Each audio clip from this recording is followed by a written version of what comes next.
एक सच्ची घटना। दोस्तों, इस घटना के बारे में जानकर आप निश्चित रूप से ही पूर्व काल में अपने अतीत के पन्नों को कुरीदने लग जाएंगे और पूर्व काल में प्रवेश कर जाएंगे। तो दोस्तों, यह सच्ची घटना कुछ इस प्रकार है। नरवर जो राजा नल और रानी दमयंती की प्राचीन और ऐतिहासिक नगरी है, जो मध्य प्रदेश के शिवपुरी शहर से लगभग 44 किलोमीटर दूर पूर्व में स्थित है। दोस्तों, प्राकृतिक वातावरण से भरपूर नरवर काफ़ी सुंदर और आकर्षण का विशेष केंद्र पूरे इलाके में और पूरे क्षेत्र में यह जाना जाता है। दोस्तों, नरवर जितना प्राकृतिक है उतना ही पुराना है। पूर्व काल से राजा नल और रानी दमयंती का पूरा यह ऐतिहासिक किला अपने इतिहास से हमें रूबरू कराता है और अपने इतिहास से हमें परिचय करवाता है उन पुरानी यादों का, उन पुराने समय का, जिस समय में राज्य शासन हुआ करते थे, पूरी साम्राज्य हुआ करता था और किस तरह से अपने ऐतिहासिक दृष्टिकोण को सजे हुए आज भी सुदृढ़ तरीके से नरवर का किला बना हुआ है। तो दोस्तों, मैं अपनी बात शुरू करता हूँ नरवर की लोड़ी माता मंदिर के बारे में। यह मेरा विशेष चर्चा है। तो दोस्तों, आपके मन में सवाल उठते हैं, लोड़ी माता मंदिर जो कि नरवर में स्थित है, किस तरह से लोड़ी माता मंदिर स्थापना यहाँ पर हुई थी। तो दोस्तों, चलिए शुरू करते हैं। यह क्या घटना घटित हुई थी उस समय में। तो बताया जाता है दोस्तों, राजा नल और रानी दमयंती की प्राचीन नगरी नरवर, यहाँ पर एक गांव हुआ करता था। उस गांव का नाम था पहाड़ागढ़। वहाँ के एक ठाकुर थे, एक कोई व्यक्ति थे, वो बंगाल से काफ़ी निपुण थे शिक्षा में। बंगाली जादू जिसे हम आमजन भाषा में बोलते हैं, बंगाली जादू में काफ़ी निपुण थे और उनकी शादी हुई जौहर कला से। जौहर कला का पूर्व का लोड़ी माता का नाम जौहर कला हुआ करता था उस समय।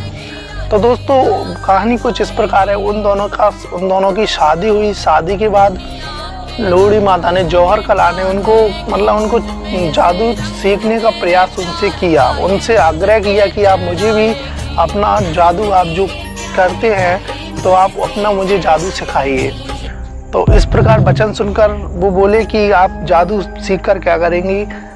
तो वो काफ़ी जिद करने लगी तो उन्होंने उनको जादू सिखाना शुरू किया।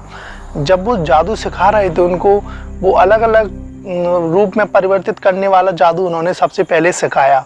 यानी कि उन्होंने एक जल मंगवाया एक लोटे में, और उनको जल मंत्र से उसे वशीकरण किया, उसे उस बस में किया उस जल को। और उस जल की यह खासियत थी कि वो जिस पर डाल देते थे, अगर वो मन में जिसका नाम लेते थे उसी का रूप परिवर्तित हो जाता था। तो इस प्रकार तो रानी ने जौहर कला ने उन पर पानी डाला और नाम लिया कि ये शेर बन जाए। तो इस प्रकार से उन्होंने पानी डाला तो वो शेर में परिवर्तित हो गए। तो जौहर कला काफ़ी डर गई। डरने के बाद उनके पैर से लोटे में लग गया तो पानी फैल गया।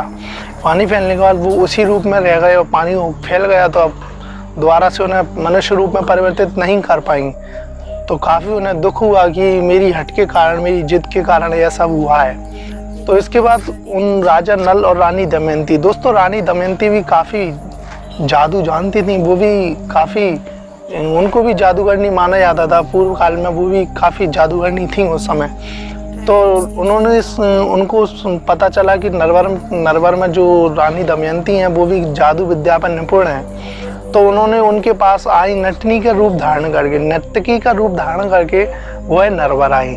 नरवर आने के बाद उनसे, वो भी काफ़ी नर्तकी थी। तो कई नृत्य उन्हें आते थे। वो आसमान में, हवा में उड़ना, काफ़ी सारे जादू लोड़ी माता जब तक सीख चुकी थी, जौहर कला जिनका नाम था।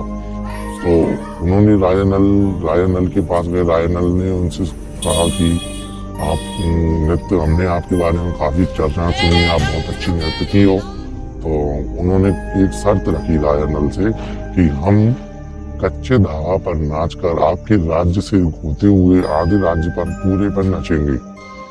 तो इस प्रकार से लोड़ी माता ने शर्त रखी कि अगर मैं नाचते हुए पूरे पहुंच गई दूसरी साइड, अपने साम्राज्य की दूसरी साइड पहुंच गई, तो आपको आधा साम्राज्य मुझे देना पड़ेगा और मेरे पति को अपनी पत्नी के द्वारा फिर से मनुष्य योनि में करना होगा। राजा उनकी शर्त मान लेता है और इस प्रकार से लोहड़ी माता कच्चे धागा को एक साइड किले के एक छोर से दूसरे छोर की ओर बांधा जाता है और लोहड़ी माता अपना कर्तव्य शुरू करती हैं।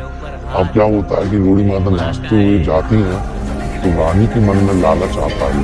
रानी बड़ी घबरा जाती है कि यह तो पूरा आधे तक नाचते नाचते पहुंच गई कच्चे धागे पर, यह पूर्ण न कर ले तो राजा से शर्त मनवा लेगी और आधा साम्राज्य खुद ले लेगी। तो इस प्रकार से रानी को मन में भय हुआ तो रानी चली, रानी ने उस कच्चे धागा को काट दिया।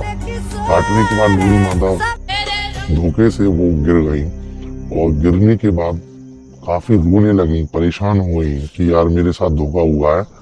तो इस प्रकार से उन्होंने राजा नल को श्राप दिया कि तुम्हें पूरे वर्ग को मुझे पुजवाना पड़ेगा, मैं जब तक अगर मैं नहीं पूजूंगी तो मैं तुम्हें माफ नहीं करूंगी, तुम्हें क्षमा नहीं करूंगी। तो राजा को काफी दुख हुआ कि राजा ने बोला कि मैंने तो ऐसा किया नहीं है और पता नहीं किसने किया है। तो दोनों राजा नल और रानी दमयंती को दोनों को उन्होंने श्राप दिया और कहा कि समस्त समाज से मुझे आपको पुजवाना पड़ेगा और मेरा मंदिर स्थापित करवाना पड़ेगा। तो राजा नल ने इस प्रकार से लोहड़ी माता का मंदिर स्थापित करवाया और लोहड़ी माता की ख्याति प्राप्त हुई और काफी जगह पर लोहड़ी माता की चर्चा पहुंची और इस घटना के बारे में सभी को बताया गया कि इस प्रकार से घटना हुई है। तो इस प्रकार से उसी समय से लोहड़ी माता काफी प्रसिद्ध हो गई और काफी पूजने लगी। लोहड़ी माता की प्रसिद्धि बहुत दूर दूर तक भारत भर के कोने कोने से लोग आज भी यहाँ आते हैं। कई साधन से, कोई साधकों से, मतलब अलग अलग तरीके से अपने अपने रीति रिवाजों को लेते हुए यहाँ पर आते हैं। दोस्तों, लोहड़ी माता ट्रस्ट कमेटी एक कमेटी की स्थापना यहाँ पर हुई है जो लोहड़ी माता के पूरे कार्यभार को संभालती है, क्योंकि उन लाखों लोग यहाँ पर आते हैं। नवरात्रि का समय चल रहा है तो लाखों लोगों को आना जाना लगा रहता है। तो उनकी किस प्रकार से व्यवस्था करनी है, उनको ठहरने की व्यवस्था, खाने पीने की व्यवस्था, सभी